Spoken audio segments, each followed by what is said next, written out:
thing is called a chesty. Very convenient.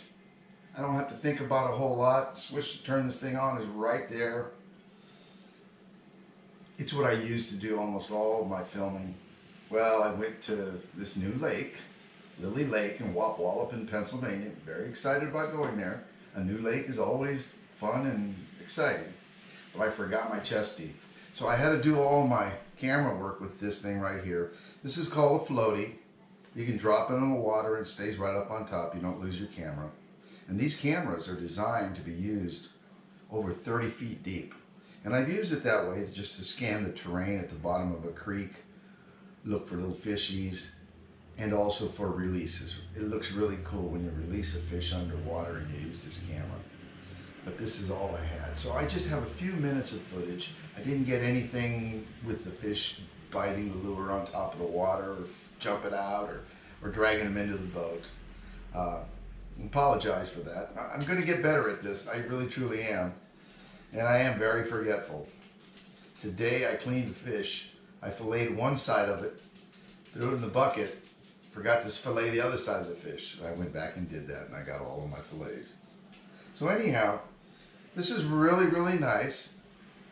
I have another camera mount on my boat that would sit right about where you're looking at me from, and I could do the kind of footage that shows all of me reeling and catching and releasing fish. So I have 3 cameras, 1, 2, 3, and these are the different angles that they work. So at any rate, none of them are any good if you leave them sitting on the dining room table and you're an hour away at a lake. Here's a fish we caught. Well, it took us a little while, but we got one. The fish finder's showing an awful lot of fish down there. That's a pretty little fish. So I actually caught a nice crappie, black crappie. He's pretty big. I'm going to keep him. Caught him on a minnow. It's still early. The fish haven't started biting.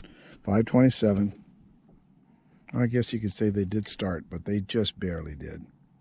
And maybe in the last 5 minutes I had a couple get away. So I'm feeling optimistic.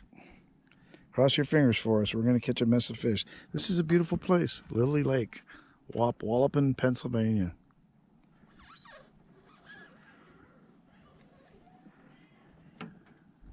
And a beautiful day. So I got another bluegill. He's a nice one. Nice and fat. I'm not going to keep him though. I have lots of made it home from crappie, so I'll keep a few crappie, but eventually I'll take a mess of these guys home. That's number 3, and I probably had 20 bites. They're starting to act up. So I just caught this beautiful pumpkin seed. I caught it on a bare hook. I ran out of bait. I only have one little tiny minnow left. But that's not what I needed. I just needed the bare hook. I think I'm going to be bare hooking it from now on. Man, that's a nice big crappie there. There's 2 dead minnows in here. He's beautiful. And he was caught with that 3-inch Kitech swim bait. Big black crappie. We were told they were much bigger here. Okay, because I don't know what... They don't have little ones, so this is nice. Ow! Okay, gonna keep him, take him home. We're going back in. There's a storm coming. But Tracy was trolling behind the boat. There's a thunder and lightning storm coming. The scary kind. She was trolling behind the boat. And she caught this beautiful fish on the same, pull that out of there, Betty, that lure. The same 3-inch. Whoa, whoa, whoa. Holy Betty fell off the boat. 3-inch Kitech Easy Shiner swim bait. That's not the first one. That's a huge black crop. That's huge. There we go. We still got to get out of here. That storm's coming. All right, Tracy, catch another one on the way back. Sky looks ominous. Those clouds are moving so fast. And the dock is right over there to the left. We'll be there quick enough. The other boats aren't even trying to leave. There's just several other fishermen here, and they're not afeared. Okay, let's get another one. So it is raining outside to beat the band. What do you do on a rainy day? Can't go fishing. I bought a new reel. I lost my reel when a fish took the pole and the reel right out of the boat. Pulled it right out. Turned my head for a second. I'm going to restring this. Figure out which of my spare ultralight rods I'm going to use it on. I'll be reading my Guns and Ammo magazine. This looks like a really fun toy here. Wish I could afford it. Play around with these new lures here. I'll pull the plastic part way off, put some dental floss and glue, and then pull it back on so that these guys stay in one piece when I'm fishing. It's real easy for a fish to grab the tail and pull it so it's all twisted, and that gets old fast. I do that with different ones. I learned that from a guy on the YouTube. And I bought some 2-pound test. This has been very hard to find. Stores have a lot of empty shelves. Discount stores and sporting goods stores, all of them without exception. And 2-pound test was hard to find. I found some at Dunham's. We've got some line here for backing. 12-pound test and 6-pound test, but in the end, this 2-pound test is going to go on the end of that reel over there so that I can have fun fishing with ultralight gear. This is an old reel I had in a drawer. I've got a bunch of them. It's a Shakespeare Quantum.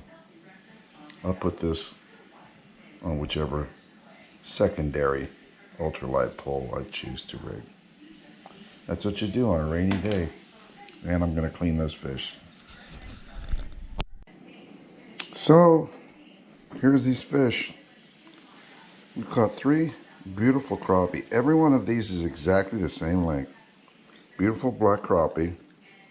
10 1/4 inches. I would fish for these all day, every day for the rest of my life. They're very exciting to catch. And they're going to be great to eat. It was Betty's birthday yesterday, so we went to Lily Lake in Wapwallopen, Pennsylvania. It's really hard to show you a knot with fishing line because it just doesn't show up on the camera. So I'm going to use this rope to show you the T-knot. You see what I did there? Just went like that. Now, I'm going to go 1, 2, 3, 4, 5 times. Did you see how I did that? I'll do it again. First I go like that. Okay, you see that? I'm going to allow some extra line here to make it easier to see. 1, 2, 3, 4, and 5 times. Okay, now you see we have an opening here. I'm going to grab this other one that's just been laying there and pull it through. And that's your loop. That's where you're going to hook your bait or your hook with bait on it. And this is called dressing it. Dressing a knot, especially a T-knot, you want to take your time so it looks neat and pretty. And they can look really, really neat. There it goes. If this was fishing line, you'd put some spit on there.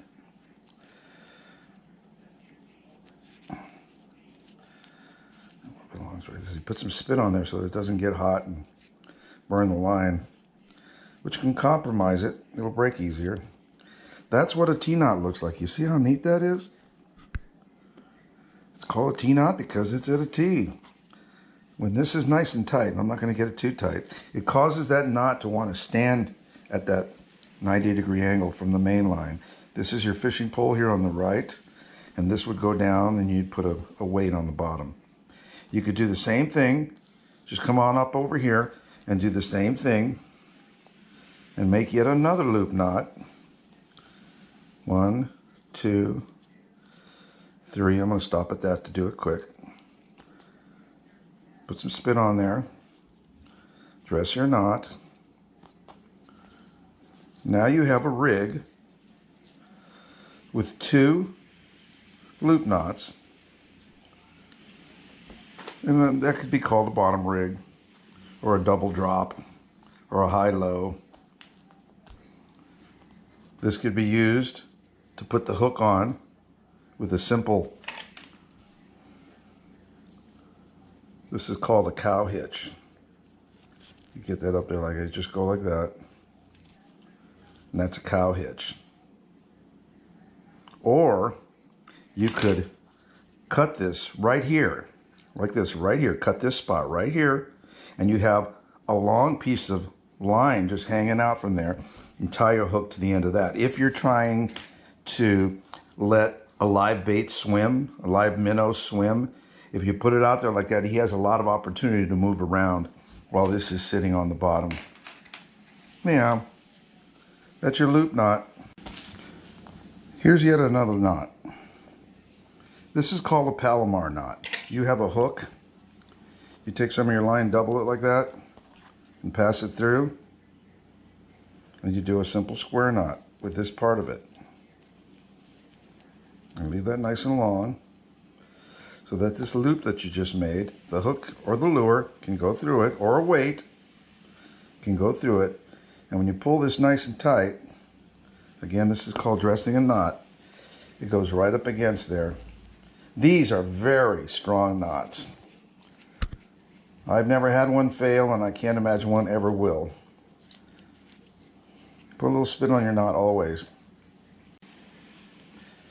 And your knot should look pretty neat when it's on there. Never allow any part of this knot to get down in here. All hooks have a little place right there where the metal comes around like this at the eye, and that eye has a little opening right there. It's very small, of course, on a hook. But if the line gets in there, it can get cut.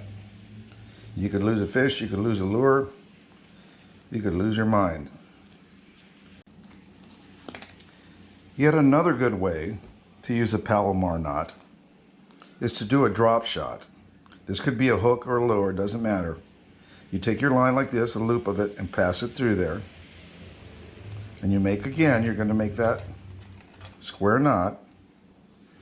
And then you're going to pass your lure or your hook through there like that and dress it. Again, being very careful to not get the line hooked on here. That's an opening on a hook that will cut your line. It will cause you to lose things like fish and lures and hooks. This doesn't dress as nicely as fishing line does. But you put a little spin on there and make sure it's lubricated, and then we'll make this thing work. And this Palomar knot will never, ever fail you. It's really coming down. It has been all night and all day. And there's a reason my grass is so green all the time. We get lots of sun, and we get lots of rain, and then we get lots of sun, and we get lots of rain. Everything here in Pennsylvania is green. This is Pennsylvania, where things grow. Very proud of my yard. Put a little work into it, not much. My devil's tongues are thriving. Some of them are very pale, and some of them are this deep, dark, rich green color. These are the younger ones. I have 11 of them.